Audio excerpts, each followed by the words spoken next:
Karol Józef Wojtyła nació el 18 de mayo de 1920 en la pequeña ciudad de Wadowice, en el sur de Polonia, rodeada de montañas y bañada por un clima rural, donde todos se conocían por su nombre y la fe católica era prácticamente parte del aire que se respiraba. Hijo de Karol Wojtyła, suboficial del ejército austrohúngaro, y de Emilia Kaczorowska, una mujer piadosa y delicada, el niño creció entre libros, iglesias y campos de fútbol. Él era el más joven de la casa.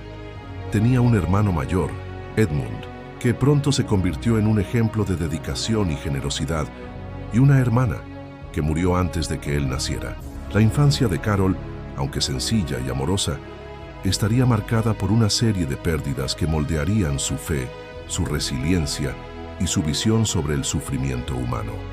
El primer gran dolor fue la muerte de su madre, en 1929, cuando tenía solo 9 años. Lejos de rebelarse, el pequeño Karol se volvió aún más hacia Dios. Una vez dijo: «Después de la muerte de mi madre, me encomendé a la Virgen María». No fue una figura retórica, fue un pacto personal. A la edad de 12 años, sufrió otro duro golpe.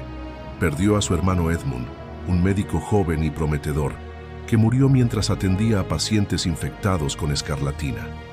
Se quedó solo con su padre, con quien creó un vínculo profundo. El padre se convirtió no solo en su proveedor, sino también en su entrenador espiritual. Oraron juntos, leyeron la Biblia, caminaron por las calles de Wadowice y, en el silencio de su convivencia, Karol absorbió la fuerza de un hombre de fe inquebrantable. En su adolescencia, Karol comenzó a destacar por su inteligencia, creatividad y carisma. Apasionado por la literatura y el teatro, actuó en obras junto a sus colegas y quedó encantado por la facilidad con la que podía memorizar textos y expresarse emocionalmente. También era deportista. Jugaba al fútbol como portero y esquiaba en la montaña. Era el tipo de joven que combinaba cabeza y corazón, fuerza y sensibilidad. En 1938, a la edad de 18 años, se trasladó con su padre a Cracovia, donde ingresó en la Universidad Jagiellonica para estudiar literatura y filosofía. Todo iba bien hasta que, al año siguiente, Polonia fue invadida por la Alemania nazi. La universidad fue cerrada, los profesores fueron deportados a campos de concentración y Karol vio su mundo trastocado. Para sobrevivir y escapar de la deportación, comenzó a trabajar como obrero en una cantera y luego en una fábrica química. Un trabajo pesado y peligroso que destruía el cuerpo, pero que él aceptaba con humildad, ofreciendo cada esfuerzo como una oración. En ese escenario de guerra, inhumanidad y silencio forzado, la voz interior de Karol comenzó a hablar más fuerte. Sintió un llamado a algo más grande. Poco a poco fue abandonando los escenarios y se sumergió en la vida espiritual. Participó en grupos clandestinos de educación cristiana y en 1942 tomó la decisión que lo cambiaría todo.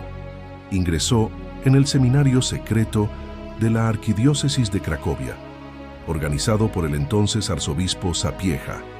Estudió en secreto, a menudo con libros en el bolsillo de su abrigo y los ojos atentos a cualquier golpe a la puerta.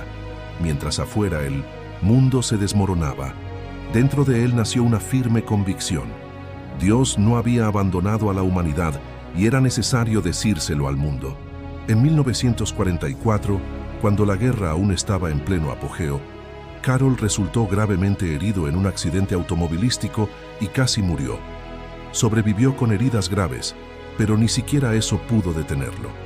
Al año siguiente, la guerra finalmente llegó a su fin y Polonia comenzó a respirar, aunque bajo un nuevo tipo de opresión, el comunismo soviético.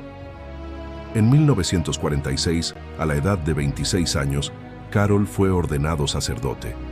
Su padre ya no estaba para verlo. Había fallecido 2 años antes, dejando al joven Karol literalmente solo en el mundo. Pero no solo en espíritu. Nació un sacerdote con una misión gigantesca y un corazón dispuesto a soportar el sufrimiento de los demás como si fuera propio. Enviado a Roma para completar sus estudios, Karol destacó entre sus compañeros por su profundidad, humildad y amor a la verdad. Se dedicó a la filosofía, a la teología y a una profunda comprensión del ser humano, especialmente desde la perspectiva del sufrimiento redentor y de la libertad como don divino. Regresó a Polonia con un doctorado, dispuesto a enseñar, predicar y sobre todo servir. Así comenzó una nueva fase en la vida del joven sacerdote Wojtyła, ya no como hijo de Wadowice, sino como un hombre moldeado por el dolor, la poesía, el sudor de la fábrica y el silencio de la guerra. Un sacerdote que supo lo que era perderlo todo y aún así confiar plenamente en Dios. El mundo aún no lo sabía, pero allí caminaba un futuro papa. Karol Wojtyła fue ordenado sacerdote el 1 de noviembre de 1946 en una Polonia todavía en ruinas después de la Segunda Guerra Mundial. La ceremonia, sencilla y llena de significado, tuvo lugar en la capilla privada del arzobispo de Cracovia, Adam Sapieha, una de las personas en gran medida responsables de sostener a la Iglesia durante los años más oscuros de la ocupación nazi.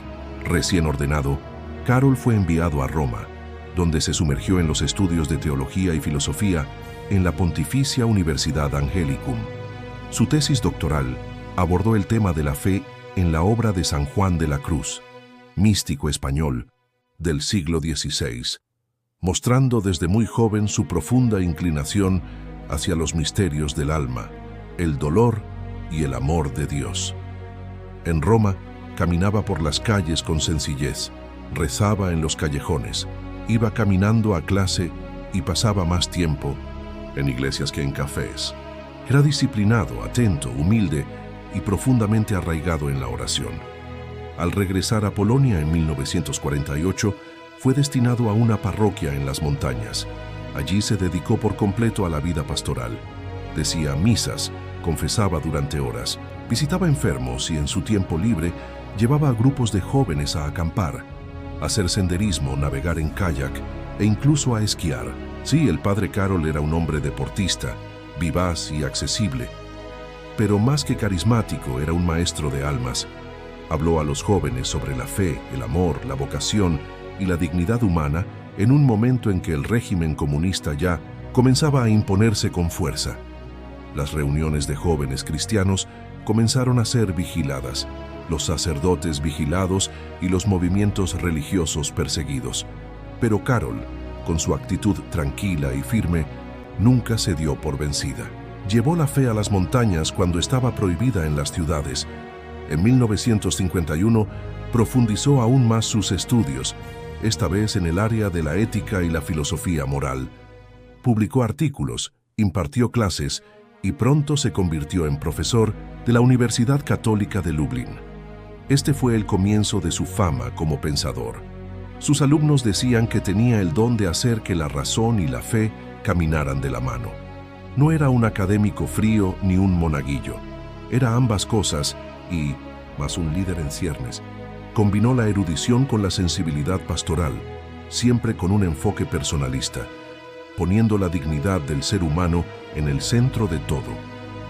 En 1958, a la edad de 38 años, recibió una noticia que cambiaría el rumbo de su misión. El Papa Pío XII lo nombró obispo auxiliar de Cracovia.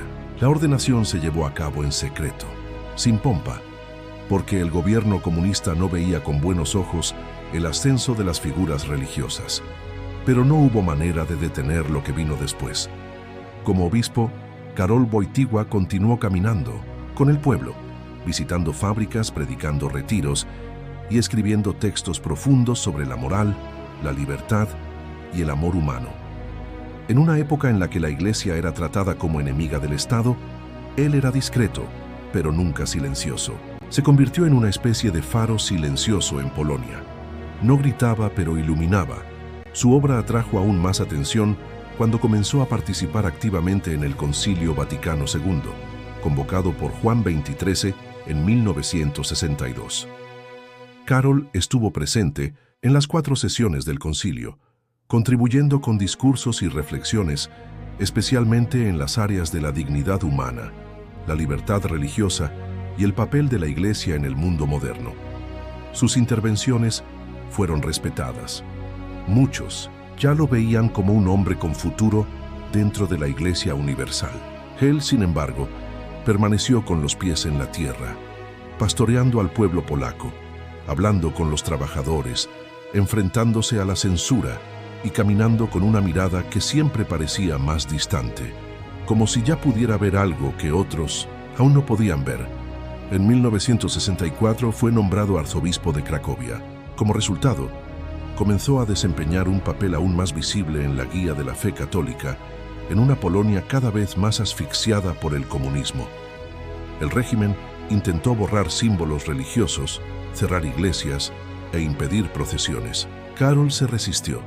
Con diplomacia, coraje y una fe inquebrantable no se rindió.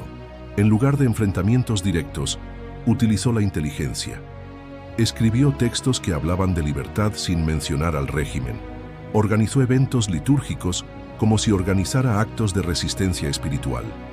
En todo, Karol apostó por la formación de conciencias. Sabía que el verdadero cambio vendría desde dentro de las personas. Durante este periodo, profundizó sus reflexiones sobre el amor humano. Escribió libros que luego se convertirían en referencias mundiales, como Amor y Responsabilidad. Habló sobre el cuerpo, la sexualidad y la vocación al amor con una profundidad que conmocionó incluso a los católicos más conservadores. Para él, el ser humano está llamado a vivir el amor como don total de sí, y esto incluía el matrimonio, el celibato, la paternidad, la maternidad, todo vivido a la luz de la libertad interior. Ya en la década de 1970, Karol Wojtyła era considerado no solo como un líder polaco, sino como una figura internacional. Sus visitas al extranjero, sus conferencias en las universidades, su trabajo en los sínodos y su firmeza silenciosa frente al totalitarismo le dieron autoridad y respeto. En 1967, fue nombrado cardenal por Pablo VI y con esto, su voz empezó a resonar más fuerte en Roma. Mientras tanto, en Polonia, la gente seguía viéndolo como un padre espiritual, un pastor presente, una roca. Aunque era cardenal, nunca dejó de recorrer las calles, celebrar misas al aire libre y hacer retiros con los jóvenes. Participó en bautizos, bodas y velorios con la misma naturalidad con que participaba en encuentros con teólogos y autoridades de la curia. Era a la vez accesible y enigmático. Quienes lo conocieron dijeron que tenía una intensidad tranquila, algo que no se podía explicar, pero que se sentía cuando estabas cerca de él. Poco a poco, sin buscarlo, Karol Wojtyła se convirtió en un símbolo de resistencia, esperanza y futuro. Su vida había atravesado ya los campos de concentración, el régimen nazi, la dictadura comunista y los salones del Vaticano. Pero lo que estaba por venir aún sorprendería al mundo. El cardenal de Polonia, que había afrontado tantas formas de oscuridad con fe, inteligencia y coraje, pronto sería llamado a ocupar uno de los tronos más vigilados de la tierra, no como príncipe, sino como siervo de los siervos de Dios. Era octubre de 1978 y el mundo católico todavía estaba de luto. El Papa Juan Pablo I, elegido apenas 33 días antes, había muerto repentinamente, dejando un vacío y una mezcla de conmoción y confusión entre los fieles y los cardenales. La Iglesia, ya sacudida por tiempos turbulentos, ahora necesitaba elegir un nuevo pastor. Las miradas se volvieron hacia Roma, pero pocos imaginaban lo que estaba por venir. El 14 de octubre, los cardenales se reunieron en cónclave, en medio de especulaciones, tensiones internas y mucha anticipación. El día 16 salió humo blanco de la chimenea de la Capilla Sixtina. Había sido elegido un nuevo papa. Las campanas sonaron, la multitud se reunió en la plaza de San Pedro y cuando el cardenal Pericle Felici anunció el nombre del nuevo pontífice, hubo un momento de sorpresa general. Habemus papam, Karolum, Wojtyła, ¿un hombre polaco? ¿Un no italiano? Esto no había sucedido desde 1523. La multitud estaba confundida. Algunos repitieron el nombre tratando de entender, pero bastó que el nuevo papa apareciera en el balcón, sonriente, con esa mirada cálida y ese acento fuerte para conquistar a todos a la vez. Si me equivoco al hablar vuestro idioma, Me corregiréis si me equivoco, dijo en italiano, provocando sonrisas y aplausos. Juan Pablo II estaba en el escenario mundial. La elección de ese hombre, procedente de una nación oprimida por el comunismo, no fue simplemente inesperada, fue providencial. El nuevo Papa trajo consigo la experiencia de una vida de dictaduras, persecución y trabajo duro. Fue un hombre forjado en el dolor, pero lleno de esperanza, y al mismo tiempo era joven para los estándares papales. A sus 58 años tenía vitalidad, un cuerpo atlético, una voz firme y ideas agudas.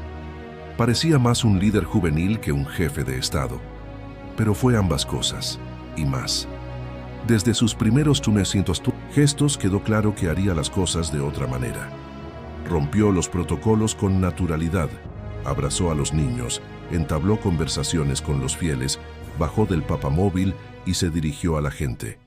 Fue un papa cercano, vivo, humano. En 1900, poco tiempo se convirtió en una figura pop. Apareció en periódicos, en portadas de revistas y en programas de televisión. Pero detrás del carisma había profundidad. Juan Pablo II no quería solo ser amable, quería evangelizar con todo, y rápido. Una de sus primeras grandes decisiones fue viajar. Y realmente viajó.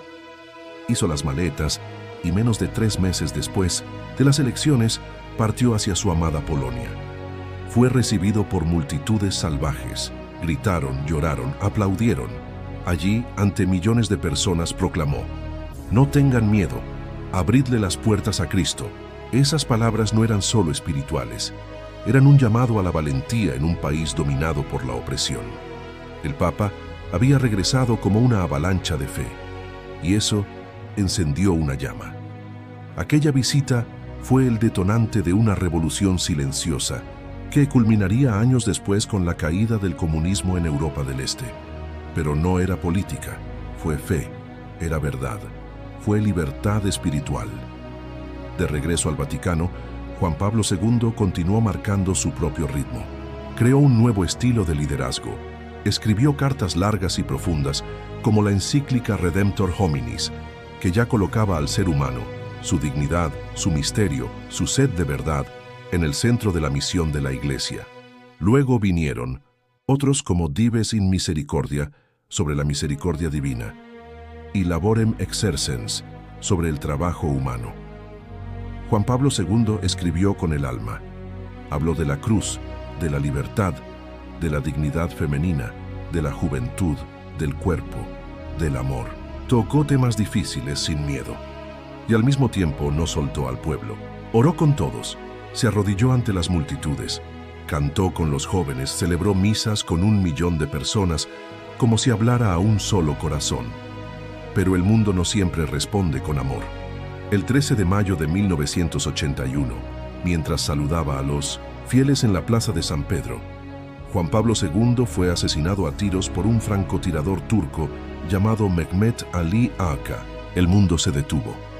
El Papa cayó en los brazos de sus guardaespaldas, cubierto de sangre. Fue trasladado de urgencia al hospital y fue sometido a horas de cirugía. La cirugía fue tensa y dramática. El mundo oró. Millones de personas en silencio, de rodillas con rosarios en las manos. Y sobrevivió. Al despertar dijo: «Con una mano disparamos y con la otra guiamos la bala». Fue la mano de María, a quien había consagrado todo su pontificado desde el inicio con el lema Totus Tuus. Juan Pablo II estaba seguro.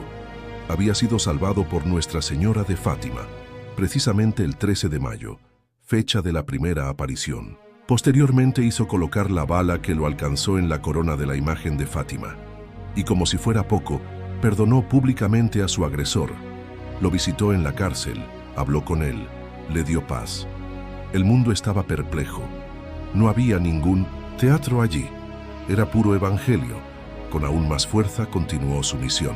Visitó países olvidados, comunidades ocultas, habló decenas de idiomas, promovió el diálogo interreligioso, se reunió con líderes judíos, musulmanes, ortodoxos e hindúes.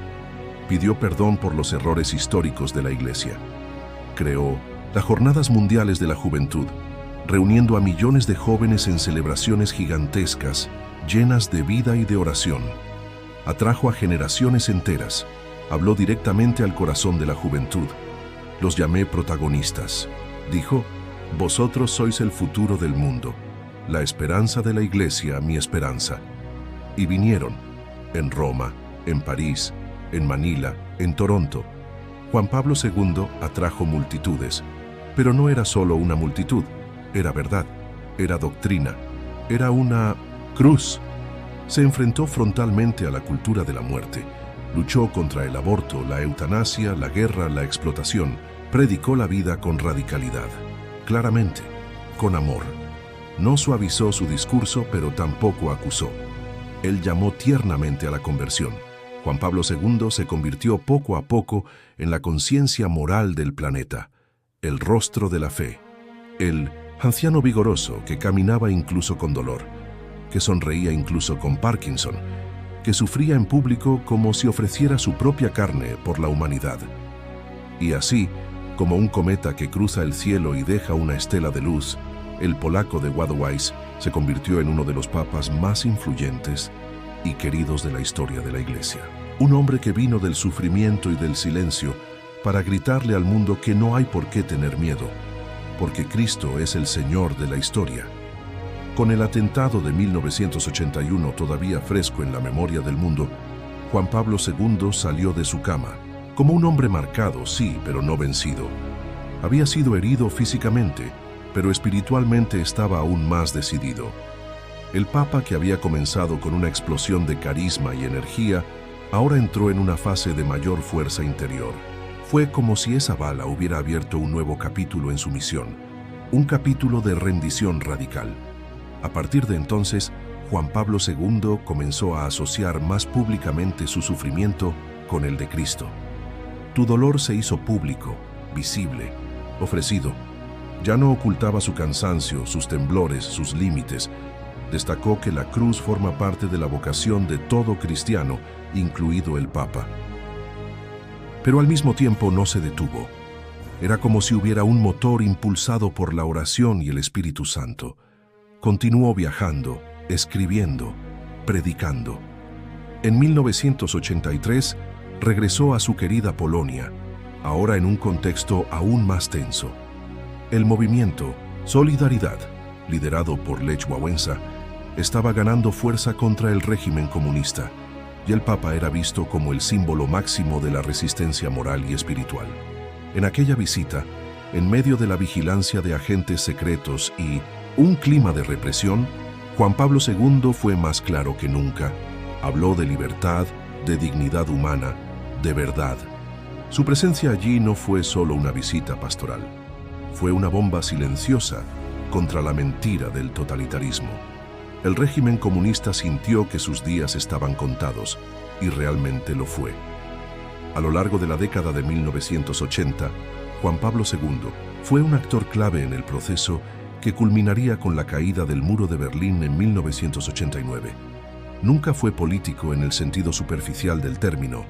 No hizo acuerdos ni pronunció discursos partidistas, pero su postura, su claridad moral, su defensa innegociable de la verdad, su fe pública fueron decisivas. Ofreció al mundo una alternativa al materialismo ateo, una visión del hombre hecho a imagen de Dios, con derechos inviolables y vocación de libertad. Era un papa que hablaba como un profeta, y el mundo escuchó. Mientras tanto, dentro de la Iglesia continuaba la reforma. En 1983 promulgó el nuevo Código de Derecho Canónico, actualizado después de décadas. También preparó el terreno para el nuevo Catecismo de la Iglesia Católica, que se publicaría en 1992. Fue un esfuerzo por reestructurar la doctrina y el trabajo pastoral para dar firmeza a la fe en un tiempo cada vez más volátil. Y en este espíritu, continuó con su pedagogía clara, concreta y a menudo poética. Creó la catequesis sobre el amor humano, más tarde conocida como Teología del Cuerpo, una verdadera revolución sobre la sexualidad a la luz de Dios. Allí presentó una visión hermosa, positiva y profunda del cuerpo humano, el matrimonio y la castidad. un auténtico tesoro escondido que solo sería redescubierto mucho más tarde como uno de los legados más profundos de su pontificado. Pero nada superó el impacto de las Jornadas Mundiales de la Juventud. El primero, en 1986, fue prácticamente improvisado, pero fue un éxito. Luego vinieron Buenos Aires, 1987, Santiago de Compostela, 1989, Czestochowa, 1991, etc. En cada uno de ellos, Juan Pablo II habló a los jóvenes como un padre, un abuelo, un hermano mayor. Él los llamó a la grandeza. Dijo: no te conformes con una vida mediocre, naciste para cosas más grandes. Y ellos escucharon. Mucha gente se convirtió allí, muchas vocaciones discernidas, muchos estaban llorando.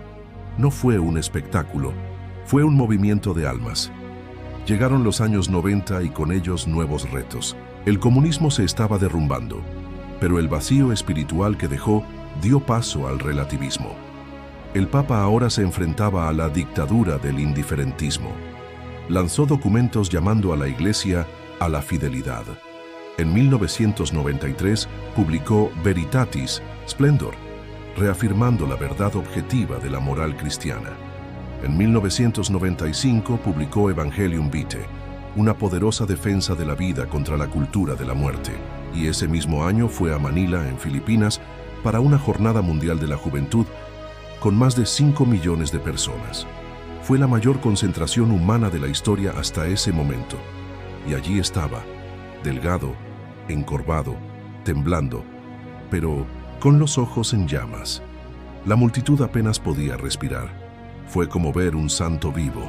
Mientras tanto, continuó promoviendo el ecumenismo, los encuentros interreligiosos, especialmente con judíos y musulmanes. En el año 2000, ya muy débil, guió a la Iglesia en el gran jubileo del año 2000, que fue sencillamente monumental. Juan Pablo II pidió perdón por los pecados históricos de los cristianos. Celebró la fe con millones de fieles y condujo a la Iglesia a atravesar el milenio con una fe renovada. Fue también en ese año cuando fueron canonizados miles de santos, innumerables mártires fueron beatificados y se hizo visible la santidad como vocación común. Pero el cuerpo ya no respondía. La enfermedad de Parkinson estaba progresando. Su voz se quebró. Sus movimientos eran lentos. Y aún así, se negó a dimitir. Dijo que el Papa no baja de la cruz. Y se quedó. Y sufrió. Y evangelizó con su propio cuerpo, que era ya un sermón silencioso. Cada vez que aparecía en la ventana del Vaticano, la multitud lloraba. No por el sufrimiento, sino por la santidad. Aquel hombre era como una vela que el mundo consumía. Y luego, en 2005, llegó la recta final. Durante la Cuaresma estuvo hospitalizado. Tuvo crisis respiratorias. El mundo contuvo la respiración. El 2 de abril a las 21:37 horas, falleció rodeado de oraciones, cantos, silencio y lágrimas. En la plaza de San Pedro, una multitud se arrodilló bajo la luna. En todo el mundo se escuchó un solo grito: «Santo súbito». Había dejado de respirar, pero su legado era eterno. Cuando Juan Pablo II murió en 2005, el planeta entero se detuvo. No fue solo la Iglesia Católica la que perdió un líder, fue toda la humanidad la que perdió un faro, una voz que resonó contra el caos, el miedo y el vacío existencial. En la plaza de San Pedro millones lloraron, fieles e infieles, jóvenes y viejos, ricos y pobres, todos sintieron el peso de esa pérdida. Fue como si todo el siglo XX se hubiera condensado en la figura de ese Papa gigante que ahora se despedía. Los líderes mundiales acudieron a Roma y el mundo entero vio su funeral por televisión. Un espectáculo de fe, emoción y respeto. Fue el funeral más visto de la historia reciente. Pero Juan Pablo II no desaparecería en el olvido ni mucho menos. Se inició un intenso movimiento popular que pedía su canonización. Una santidad que parecía tan obvia que incluso los cardenales se sorprendieron de su rapidez. El proceso comenzó oficialmente en 2005, en el tiempo récord de menos de 2 años. Normalmente este procedimiento lleva décadas, pero la presión de la fe popular fue tan grande que el Vaticano aceleró todo. El Papa Benedicto XVI, sucesor de Juan Pablo II, asumió la causa con determinación y respeto. En 2006, Juan Pablo II fue beatificado, un paso casi automático después de la investigación sobre su vida y los milagros atribuidos a su intercesión. Uno de los milagros más conocidos fue la inexplicable curación de una monja francesa gravemente enferma. En la ceremonia de beatificación de 2011 en la Plaza de San Pedro, más de 1 millón de personas acudieron para rendir homenaje al hombre que cambió el mundo. Y el 27 de abril de 2014, bajo el pontificado del Papa Francisco, Juan Pablo II fue oficialmente canonizado, es decir, declarado santo. La ceremonia fue histórica, con multitudes de todo el mundo, como un reencuentro universal con la fe profunda de ese pontífice. San Juan Pablo II comenzó a ser venerado oficialmente, no solo como líder de la Iglesia, sino como ejemplo de santidad y coraje. Fue el reconocimiento de una vida totalmente dedicada al servicio del Evangelio, incluso frente al dolor, los ataques y los desafíos. Pero ¿qué dejó realmente Juan Pablo II al mundo? Mucho más que libros, discursos o viajes, sembró semillas de fe que siguen creciendo en millones de corazones. Dejó una iglesia más abierta al diálogo, más comprometida con el mundo, más cercana a la gente. Creó puentes con otras religiones. Lanzó el protagonismo de la juventud. Defendió la vida con uñas y dientes. Reafirmó la dignidad del ser humano y demostró que, incluso en medio de la fragilidad, es posible brillar con toda su fuerza. Su legado se puede ver en movimientos como la caída del comunismo, en la renovación de la espiritualidad cristiana, en las jornadas mundiales de la juventud que siguen atrayendo multitudes y en la fortaleza moral que todavía guía a muchos líderes y creyentes en todo el planeta. Juan Pablo II es una inspiración para quienes creen que la fe y el coraje van de la mano, para aquellos que no tienen miedo de soñar en grande y luchar por lo correcto. Además, el Santo Papa fue pionero en utilizar los medios de comunicación para llevar el mensaje de la Iglesia a los 4 puntos cardinales del mundo, algo que hoy es la norma, pero que en aquel entonces era revolucionario. Demostró que un líder religioso también puede ser un icono cultural, un símbolo de esperanza y paz. En último término, su santidad no fue solo un logro personal, sino un llamado para todos nosotros. Dejó claro que la santidad está al alcance de quien esté dispuesto a vivir el amor, la verdad y la entrega total. Juan Pablo II, con su vida, nos mostró que incluso en medio de las mayores dificultades, es posible ser luz para el mundo. Tras su canonización, San Juan Pablo II se convirtió no solo en un santo católico, sino en una figura global, un símbolo de fe, resistencia y esperanza que trasciende las fronteras religiosas, culturales y políticas. Su legado espiritual es inmenso y sigue vivo, no como una historia congelada en el tiempo, sino como una fuerza que afecta la vida de millones de personas. Su influencia se puede ver en seminarios, parroquias, comunidades e incluso en las calles, donde quiera que se manifieste la fe viva. Una de las mayores señas de identidad de Juan Pablo II fue su llamado a la santidad cotidiana. No quería que la santidad fuera privilegio de unos pocos aislados en conventos, sino una vocación para todos, en cualquier profesión, en cualquier estado de vida. Repetía siempre que la santidad es el rostro más bello de la Iglesia. Y esto cambió el modo de ver la vida cristiana. No basta solo cumplir deberes, es necesario amar con radicalidad, ser luz en el mundo, dar testimonio de la verdad en la vida de cada día. En el ámbito social y político su ejemplo aún resuena.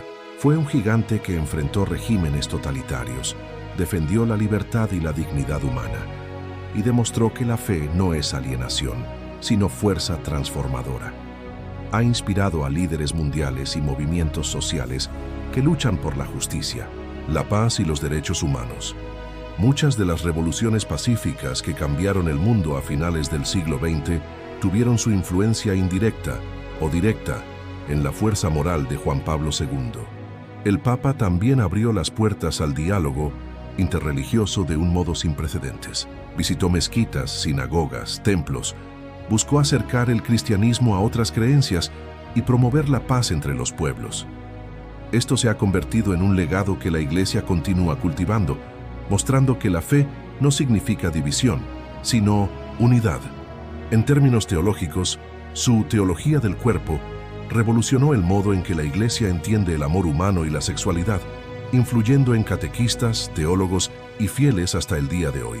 Su compromiso de reafirmar los valores morales en un mundo cada vez más relativista continúa desafiando e inspirando debates reflexivos sobre la ética, la familia y la vida. El carisma, la sencillez y la humanidad de Juan Pablo II también dejaron una huella en el corazón de la gente. Era alguien que sabía sonreír, acoger, escuchar. Su actitud firme y a la vez amable contribuyó a acercar la Iglesia a la gente común, mostrando que el Papa no es un rey lejano, sino un pastor cercano a su rebaño. Y por supuesto, su ejemplo, de sufrimiento y de fe. Con su cuerpo marcado por la enfermedad, pero con su alma firme, se convirtió en una inspiración para millones de personas que enfrentan dificultades. Demostró que la fragilidad humana no es un obstáculo para la santidad, sino un camino hacia ella. Se convirtió en un modelo para aquellos que creen que la cruz es el camino a la vida. Hoy, el nombre de San Juan Pablo II es sinónimo de valentía, fe y esperanza. Iglesias, escuelas, hospitales, plazas y calles de todo el mundo llevan su nombre. Se estudia su vida, se citan sus palabras, se venera su imagen. Es una inspiración para jóvenes y mayores, para los católicos y para aquellos que buscan un mayor significado a la vida. En última instancia, Juan Pablo II no fue solo un papa. Fue un fenómeno espiritual que marcó una era y continúa dando forma al presente y al futuro. Él nos desafía hoy a vivir con valentía, a amar sin miedo y a creer que incluso en medio de las tormentas, la luz de la fe puede cambiar el mundo. Suscríbete ahora y activa la campanita para no perderte ninguna parte de esta serie única sobre San Juan Pablo II. Dale like, comparte y comenta cuál momento de su vida te impactó más. Juntos, vamos a inspirar a miles con esta historia de fe y coraje. Haz que su legado siga vivo.